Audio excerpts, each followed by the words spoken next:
Geçtiğimiz günlerde Çevik 1'in tahliye edilmesiyle beraber tekrardan hasta ve yaşlı mahkumların infazının ertelenmesi gündeme geldi.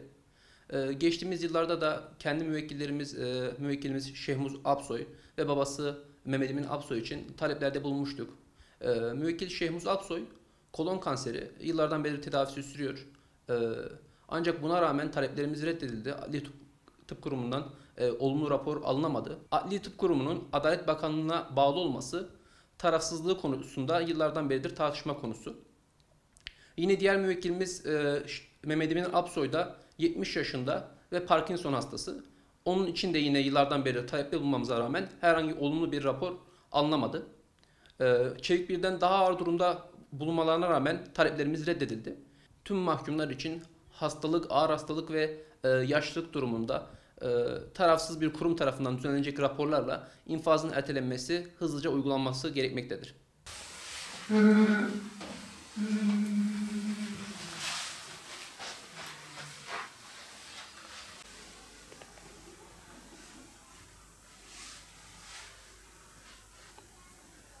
Biz binlerce defadır söylüyoruz, artık nasıl desem, yani söyleyecek bir şeyimiz kalmadı. Bu devlet görüyor da duyuyor da bilmiyorum, herkese verilen adalet yani ya da verilen haklar niye bize verilmiyor, ben onu da anlamış değilim. Yani artık işte 23 yıl oldu, artık neredeyse çeyrek asırdır içerideler, yetmiyor mu? Yani bilmiyorum, darbe yapanlar bırakılıyor, adam öldürenler bırakılıyor, her türlü kötülüğü yapanlar dışarı bırakılıyor ama nedense bunlara adalet hiç uğramıyor. Yani biz de bu memleketin insanlarıyız, bu memleketi seven kişileriz, bu memleketin ne bileyim bütün cefasını belki de biz çektik. Hala da çekiyoruz, hala da bilmiyorum, bizi görmek istemiyor bu devlet. Talebimiz artık yani ya dosyalarına bakılıp yeniden yargılama verirsin ya da bu hastalıklarından dolayı serbest bırakılsınlar. Yani kayınpederim de aynı durumda. Eşim sabah telefon açtığında affedersin diyor, idrara kan çıkıyor. Diyor o da durumu kötü, her gün hastanede. Eşim öyle. İkisi rahatsız birbirlerine, yani artık ikisi de kendilerine bakamıyorlar. Zaten belki 10 yıldan fazla tek hücrede tutuldular. Şimdi ikisi hasta olduğunda bir de yer olmadığından dolayı yan yana koyuyorlar. Yani yer olsa belki ayrı ayrı yerlere koyacaklar. Her birisi ayrı bir hücrede ölüp gidecek. Yani kimse de görmeyecek onları. Çünkü ikisi de rahatsız. Eskiden eşim bakıyordu babasına. Şimdi o da bakamıyor. Bilmiyorum artık. Ne diyeceğimizi artık hiç bilemiyoruz. Yani bu Cumhurbaşkanı bir Necdet Sezer kadar gelemiyor mu? O binlerce teröristi bıraktı. Dağ başına çıktılar, yeniden canlı bomba alıp patlattılar her tarafı.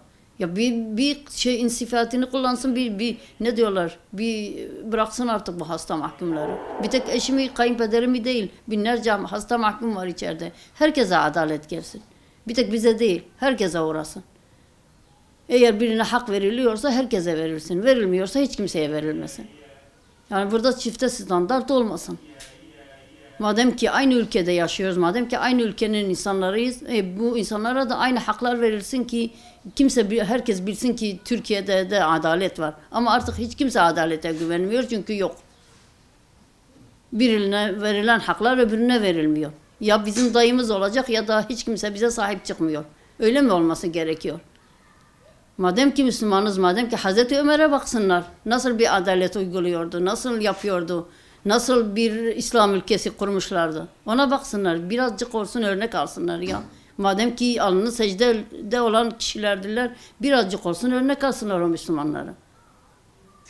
Vallahi bu yapılan zulümler kimsenin yanında kalmayacak. Vallahi herkesin cezasını da verecek ama biz herhalde sabredemiyoruz.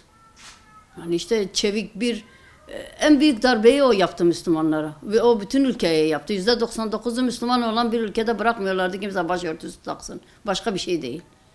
Yani bırakın Müslümanca yaşamayı. Bir başörtüsünü bile çok görüyorlardı bir Müslüman kadına.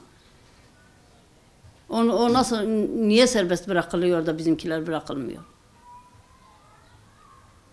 O da aynı cezayı yemiş, eşim de aynı cezayı yemiş. Madem ki ona bir hak verildi, eşime de verilsin, kayınpederime verilsin, başka hasta olan Müslümanlara verilsin, hasta olan bütün herkese verilsin. İsterse Müslüman olsun olmasın. Yani hak haktır. Madem ki birine veriliyor, herkese verilmesi lazım. Hastalıkları var. Kendine bakamıyor. Kendi çamaşırlarını yıkamıyor. Zaten Şeyh Musa hastadır. Şimdiye kadar o ona yapıyor. Ha bugün hastaneye götürmüşler. Yani çok perişan. Daha 23 sene oldu. İçeride yaşlandı artık. Ben bir sene onun yanına gidemedim. Ben de kanser oldum. Gidemedim.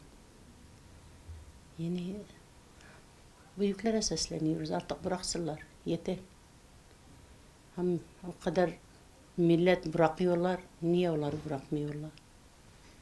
Bu yaşa kadar geldi, yaşlandı artık. Şey gibi elleri titriyor. Kendine bakamıyor. Allah bize hakkımızı bırakmasın. Ne diyeceğim? Başkasına adalet var da bize de o bari olsun. Ben hastanedeydim. Dedi belki sen yanına getireceğiz. İzin vermediler. 44 gün yattım hastanede. O kadar çok hiç halim yok diye. Konuşamıyordu. Dedi vallahi izin vermiyorlar. Çok istediği bırakmadılar, getiremediler. Bilmiyorum vallahi yani ne diyeceğim bilmiyorum. Perişan olmuşlar içeride. O da ben bir sene hiç gitmedim onların yanına. 6 ay belki tedavi gördüm. Kemoterapi. Hem belden hem normal kemoterapi. Parça almışlar. Bu iyilikten almışlar. Nereden bileyim o kadar. Yani o kadar hastaydım. Bilmiyorum ha şimdiye kadar vallahi kalkamıyorum, yürüyemiyorum. Yetkililere sesleniyorum. Ne diyeceğim? Bari artık onlara yaşlı olmuş bıraksınlar. O kadar millet bırakıyorlar.